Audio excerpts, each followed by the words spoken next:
Kia ora. Good morning. I thought I would take this opportunity, I know I've done it before in the past with old videos, to explain the totemic value of tiger. To Indigenous people, all animals, all plants, all living beings have a totemic value, have a magical, powerful value that when you need their energy to help you through something, or when their energy comes across, it's to help you with something. Obviously, I'm Polynesian Indigenous and we don't have tigers in New Zealand, but everyone around the world knows what a tiger is. And when you dream about them, even though they might not be from your country of birth, they will still have meanings. They're still there to help you. You cannot take an animal and make it your totem if you haven't been granted the blessing of like your ancestors have to earn the right to be granted access to the spirit of the animal. I've I'm a gatekeeper, so I don't have to worry about that. But see, I've said before, when you use herbs and plants and certain things, you either have to be granted access to them by somebody like me who's a gatekeeper. If you want to say a swear, eat a pear, to clean your mouth out, to get all the toxic words out, I'm granting you permission to eat a pear if you want to say a swear word and don't want to say a swear word. But you can't just take basil or oregano or whatever and use it in your spell work or anything like that if you don't have permission to use it as a totem for your magic, for your power. Because every animal, every plant, every fruit, every tree, every bird, everything, their totemic value, their spiritual value, it's powerful magic. And not everybody can be entrusted to use power magic when manifesting or doing spell work, that sort of thing. Most witches and shaman and witch doctors and all that, they don't understand it, which is why they're kind of lower down the rankings when it comes to occult hierarchy. If you're an elemental witch, which a lot of them claim to be, a lot of them use things they don't really have permission to use, and then wonder why they suffer from things like depression and paranoia and anxiety and things like that. But anyway, we're talking about the totemic value of tiger. Tiger, primarily, when you're talking about big cats, lionesses, tigresses, panthers, jaguars, it is all to do with mother and mothering, and specifically the single mother. So it ties into, my mum was in the dream, the queen had a mention, there was the nana, the old lady, I was there with my kids were little, so it was all to do with mother. And because my dream from 2007 was my mum as a Māori warrior charging across the field, and that it's basically, I have always joked and said if I was Prime Minister, I'd call myself Prime Mummister, because I'd mother everyone. But tiger totem, just like jaguar and panther and lioness and all of that, they are the totem of mother and what a mother will do to protect her cubs. Primarily single mother. So not the wife of, but mother. And in my dreams, I was a single mum. There was just, I had a man in my life, but I was a single mum. I was independent, taking care of my kids by myself. So the tiger totem is, like that makes sense as to why it's Eye of the Tiger. I've put a link in my last video to the song Eye of the Tiger by Survivor, and it's got the lyrics, and it's kind of, if you listen to the song after you hear what I just said in the last live, you'll get chills. Um, Basically talking about how you've been pushed to survive, to rise up against the people that are pushing you to survive and coming out victorious, which makes perfect sense, especially because of the 2007 dream. Totem, Totem Tiger is also the totem of you don't need to be seen in order to be heard, which is these videos. Remember, I was talking about how they were working on the phone lines, communication, being heard, but not necessarily being seen. That's Totem Tiger. You don't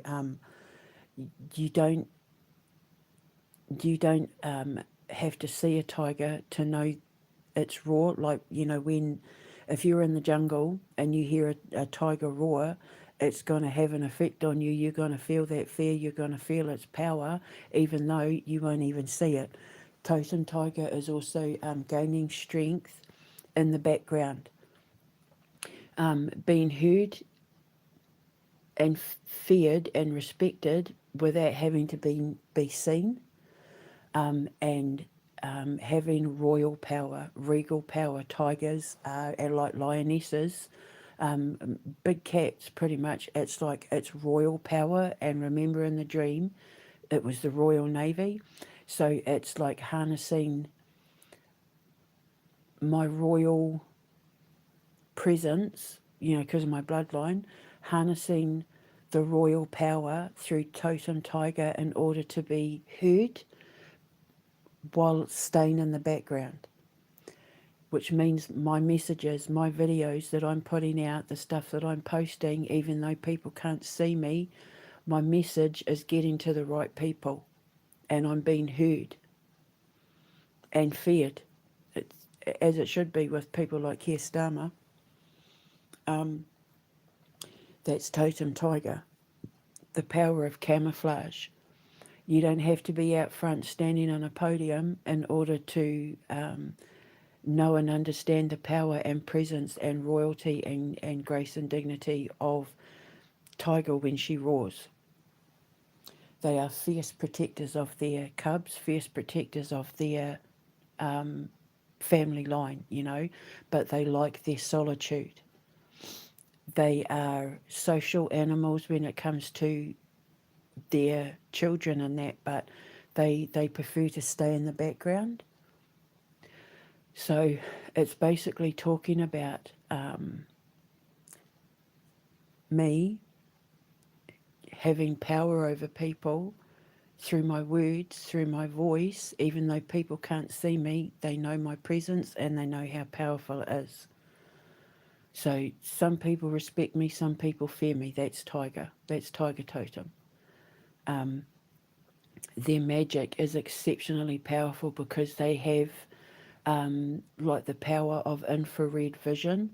The beast with red eyes. I talk about like the demon dogs, the devil dogs, and red eyes tell no lies. When you know how kids see things with red eyes in their rooms, or have you had how you have the devil dogs with the red eyes. The legend of the devil dog, and they have red eyes. Red eyes tell no lies. It means that when you see things with red eyes, you're being told that you are being prepared later on in life to have a spiritual gift that allows you to see beyond second sight.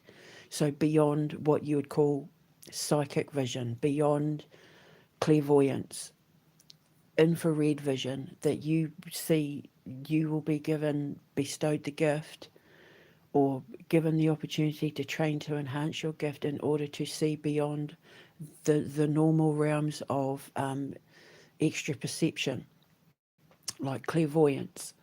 Bearing in mind that psychic is the science, not the ability. The ability is clairvoyance. And Tiger is the master of the red eyes. Tiger is, they will see everything that can't be seen, and you will see nothing that they can see because they are the masters, like Wolf. and horse, wolf, tiger, and horse are the masters of seeing things that nobody else can see. They see beyond the veil, they see beyond the camouflage, they see beyond the mask, they see beyond second sight. So if you're standing in a jungle and your hair goes up on end because you know you're being watched, but you can't see what's watching you, that's your instincts and your intuition kicking in. That's your body physically reacting to your intuition and your instinct telling you something's there. Whereas the tiger will know you're coming before you even get in the jungle, and they know exactly who you are as a person and decide whether you're someone they should attack or someone that they will let live, because they will see beyond the mask of who you are and know whether you respect them enough and fear them enough to leave them alone, sort of thing, because they are that their primal instinct is so highly tuned that most cat breeds, well, even domestic cats, so yes, cats and dogs, but with dogs, it's they have to be heightened to the awareness, but with cats, they live in the awareness. They will spend 65% of their waking day living between the veil, between what they can see and what we can't see. They're that powerful. It's one of the reasons why the Chinese used to kill them, and like tiger balm and all that, because they knew how powerful Totem tiger was. The other thing that Totem are the other thing that tiger are the totem for is love, the heart.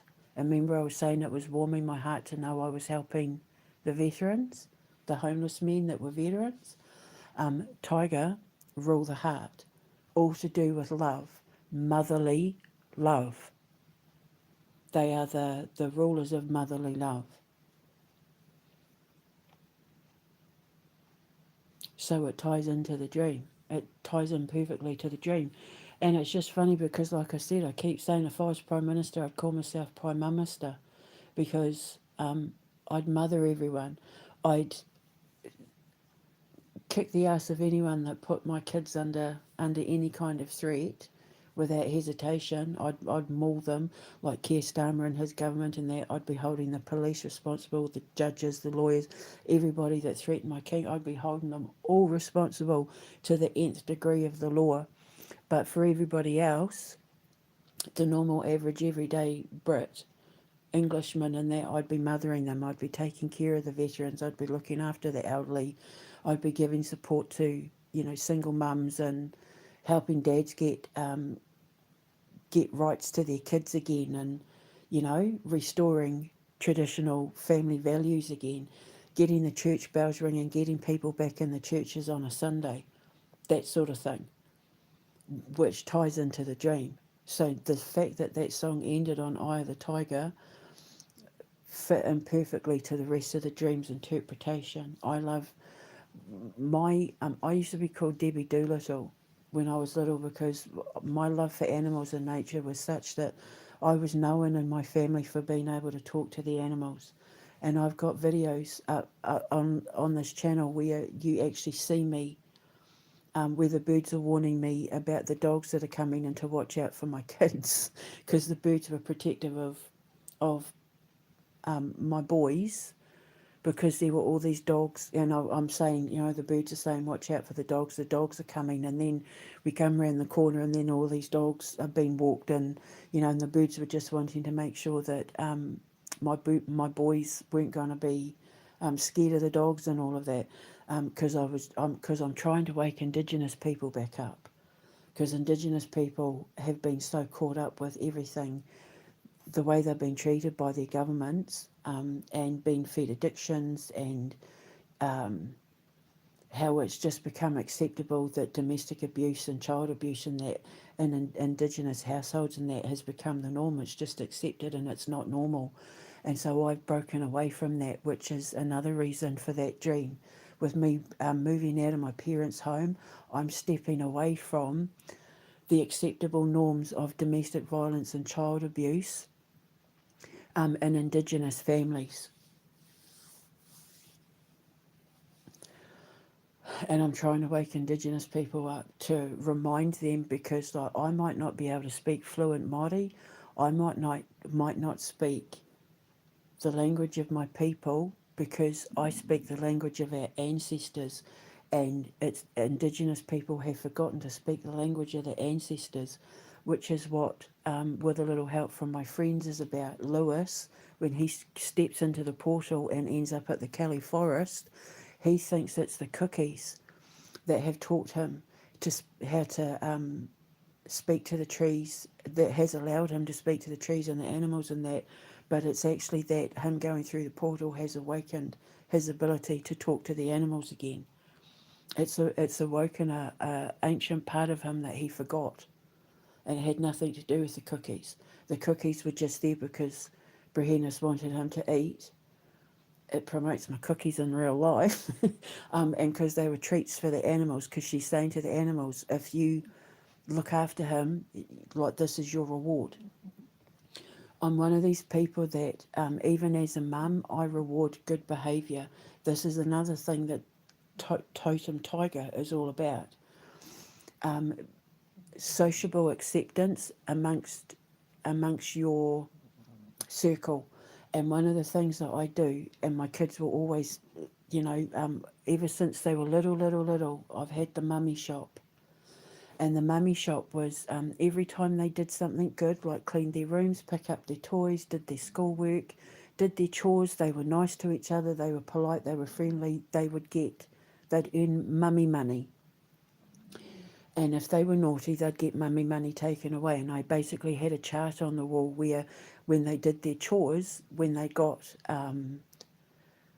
their ticks added up at the end of the week, they were allowed to buy something from the mummy shop. So they would take their mummy money, which was like imaginary money, tallied up with ticks. And then I had a big box that I would bring down, and every time I go to town, every time I saw something cheap or reduced to clear, after Christmas was fantastic, I'd buy things that I knew that they wanted, or that I knew they'd be interested in, that I knew they'd like, and I put it all in the mummy shop, I'd call it. And then at the end of the week on the Friday, we'd tally up all their money, which was a great way to teach them how to do addition and subtraction.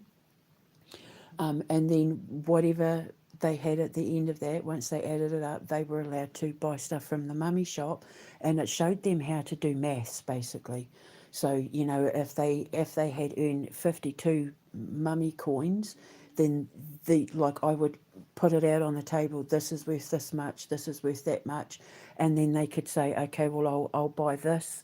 How much money do I have left over? 32 mummy coins. Okay, I'll buy this. How much money do I have left over? 2 mummy coins. Can I save the mummy coins for next week? That's what they'd say, and it taught them maths because I was homeschooling them. But it also rewarded good behaviour and held them responsible for when they did stuff where they had to have the mummy money taken away. And then when they were like 2, 3, 4, 5 years old, they'd say to me, what can I do to earn mummy money? Because I really want to get that toy that you had in the box. Or what can I, like, I'm sorry, I lost mummy money, what can I do to earn the mummy money back? That sort of thing. So it was teaching them responsibility and maths at the same time. That's Totem Tiger. That's the sort of thing that Totem Tiger does. So I'm the sort of person that if I was Prime Minister, I'd be rewarding good behaviour if we were able to, no stabbings in London for a month. I would reward London with like a street festival or a whatever. I'd give them a tax break. I would, I'm that kind of person. That's Totem Tiger. Totem Tiger blesses you with the rewards that come from a place of unseen magic, which is why the Chinese, the tiger balm and that that taking the essence of a tiger gives you rewards that have untold value, that seems almost magical. So we used to, governments and prime ministers who punish the people, even when they're just trying to get by. I'd be the sort of prime minister who would reward the people every time crime was cut down. You know, like, because one of the things I do is which is again, totem tiger, I'd go around all the districts talking to everyone and seeing what they needed. And then if it was like, we want chemicals taken out of our water, okay. If we're going to pay that expense to have all the chemicals taken out of the drinking water, I need you to make sure that youth crime is cut down in the neighbourhood, or we need a youth centre, we need a centre where the kids can go. That's great, I'll put in a foundation. And then all these kids can come and put their creative ideas together and make films and games and blah blah. I'll put that in for you because it benefits me as well. But what I need you to do is we need to keep youth violence down, or we need to keep them off the street and not that sort of thing. So I would be compromising and then giving rewards. And then because what happens is people realise, you catch more flies with honey than vinegar.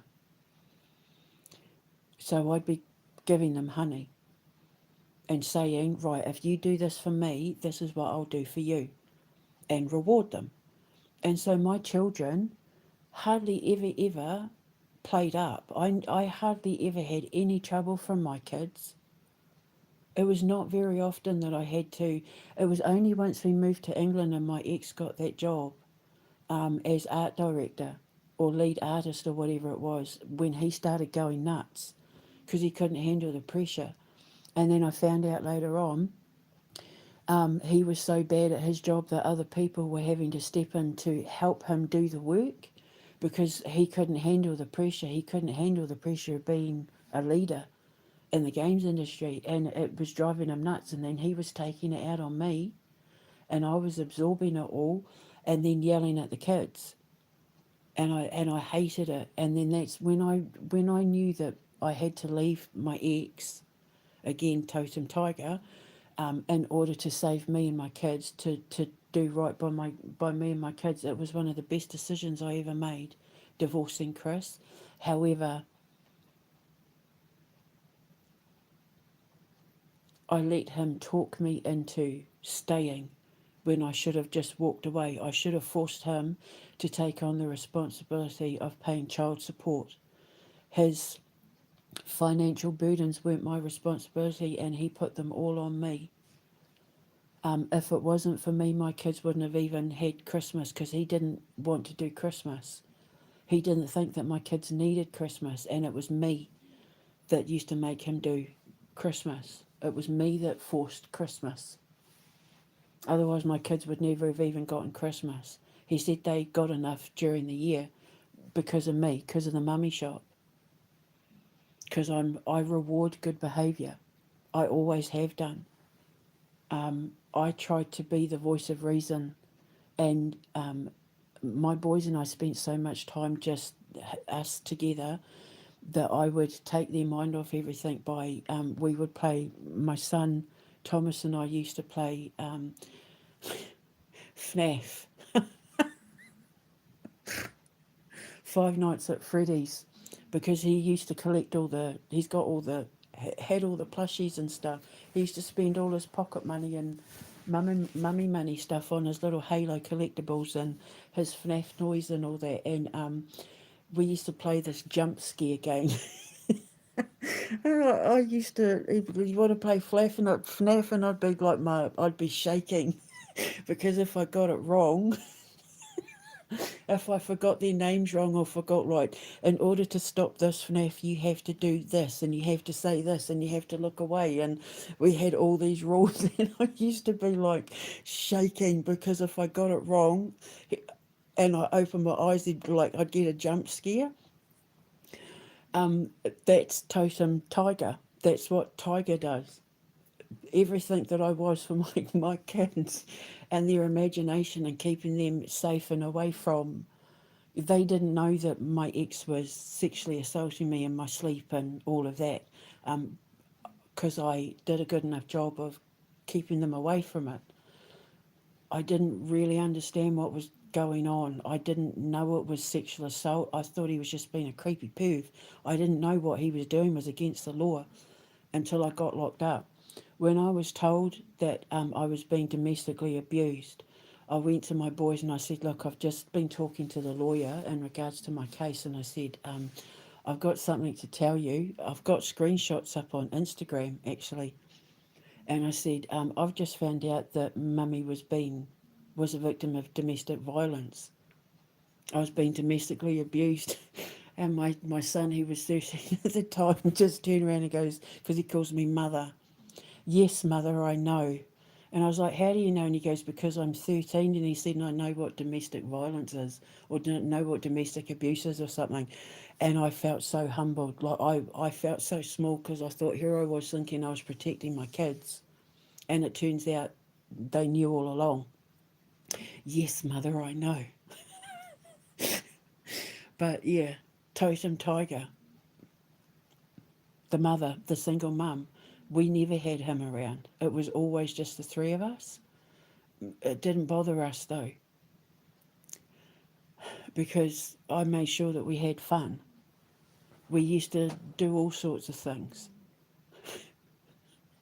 The FNAF, although I have to admit though, the FNAF game that I used to play with Thomas, Gabriel used to help. But when the two of them got together, like the fear, the just terror. Oh God! Sometimes I got so good at it though. I used to know what toy he had in his hand before he came through the door. So he'd come in, and before he got to do anything, I'd say the doll, the toy, and then he'd just turn around and go back. I like my intuition got that strong. But I promised him when we built the foundation, when we have our very first Halloween haunted house, it would be based on FNAF, not using the actual FNAF, but like robotic jump scare.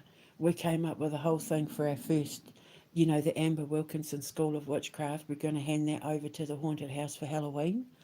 And yeah, because of those jump scare games I used to play with Thomas, and when Gabriel got involved, we've based our whole first Halloween festival event around. I promised him, he said, promise me when we do the haunted house, the first one is going to be a FNAF based jump scare thing. And then we came up with a whole storyline and a whole thing about it. So my school might only be open for a few months of the year, because then we'll have to set the house up for Halloween. But my God,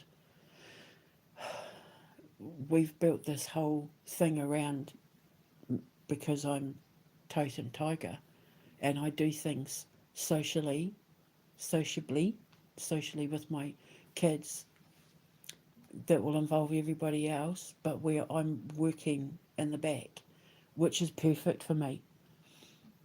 I'm quite happy to lead by just telling everyone else what to do. The dream could be about the school, about where, I sit in my little den, my tiger's den, and say, we need to do this and we're going to do this, and then everybody does it. And because the thing is, I had said, when I had kind of taken, I said to Vladimir Putin on X, if you let me build my school in Russia, I have this policy where I would employ veterans of law enforcement and military and all that would be offered they'd be offered the jobs first, because we're going to be talking about builders and contractors and security, and if any of them are musicians or anything like that, if they have any skills that would be useful to help the kids, veterans would be the first ones to be offered the jobs before normal civilians. And so it could be about the school.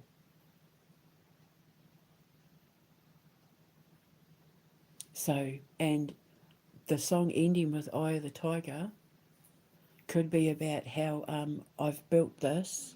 I created it myself as a single mum because I rose up in spite of everyone who tried to keep me down.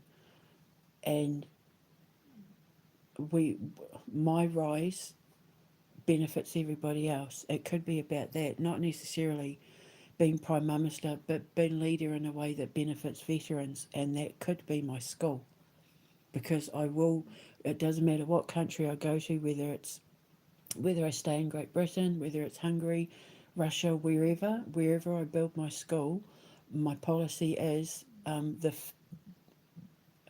all my jobs will be offered to veterans first before I bring civilians in on it.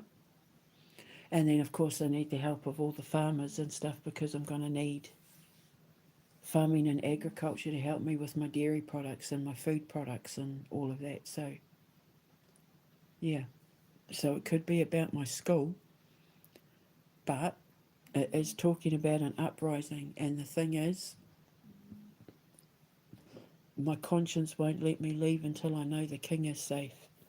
And the king is only going to be safe once Parliament's been dissolved and Starmer's gone. So, Totem Tiger, that's what I said. They mean it opens up a lot than um, more than meets the eye with Totem Tiger. They like when you go down that road with Totem Tiger, it opens up a whole new way of seeing things. It opens up a whole new magical perspective. More than meets the eye is Totem Tiger. You thought I was just going to be talking about the totemic value, and then look what it opened up. It opened up a whole new pathway that we didn't see coming at the start of the first dream. And what did I say when I was telling you about that dream? It's not going to seem like much now, but by the time I interpret it all, it's going to change the way you see everything. It's going to change everything. Totem Tiger. So there you go. I love talking about animal totems. I'm trying to wake Indigenous people back up. Get them talking the language of our ancestors again. I know that a lot of people in my tribe back home, the Ngātaroukaua tribe, laughed at me and turned their back because they thought, I'm the white skin and I can't even speak Māori. There is racism within my own tribe for the darker skinned of my family, my whānau, against the white skins because us white skins can't speak the language. We weren't encouraged to embrace it the way that the darker skinned members of our family were, but they can't speak the language of the ancestors, and I have the ancestors on my side. I can't speak the language of my people, but I can speak the language of my ancestors, and they can't.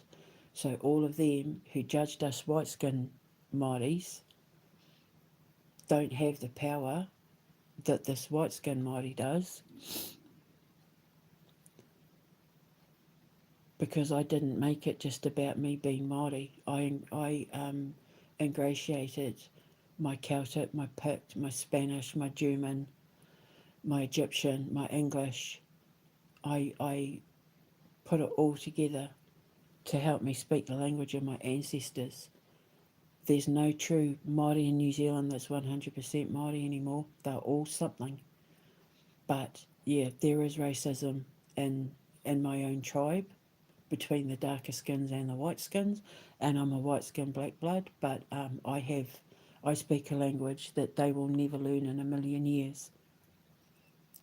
Because I don't judge. I don't judge people by the colour of their skin. I judge them by the content of their character, to quote Martin Luther King. So, yeah, I'm the one that the prophecy talked about. The girl from the islands, that had nothing to do with the brown skin from the islands. It was the girl from the islands who wears bare feet, who has bare feet, rising up and bringing together the four corners in order to create world peace, world harmony, to bring harmony to the new world. Nothing to do with having brown skin. But I am proud of my Māori roots, not necessarily proud of my whānau because they left me to die. But look what I became out of it. And now I get to help them all, regardless of the colour of their skin. So I'm trying to reawaken Indigenous language so that they can learn to speak their ancestral language again. And then they'd all be like me, where they'd know what their dreams meant, and they'd know what the animals were saying, and what was happening with the trees, depending on the way the leaves were and the wind was blowing and all of that. They'd remember the language of the wind and the rain and the sun and the clouds, and they'd know it all. They'd remember. So that's why I had to risk life and limb and put it all out there, even in front of doctors who judged me completely by the colour of my skin and their lack of understanding of physics and Indigenous culture, in order to take the risk to reawaken the language of the unseen, which is totem tiger. Tigers risk a lot. Tigers know they're being hunted. Tigers know that people want them for their pelt and for their magic and for their oils and that sort of thing, but they still risk it anyway because they need to take care of their cubs. They're trying to get a message out and a point across. We are power, we are powerful, we are magic, we deserve your respect, but we command we command your attention just by our voice. So, yeah, totem tiger. I'm going to have another coffee now. So much to teach, but so much fun to learn. I'll speak to you later. Ka kite anō.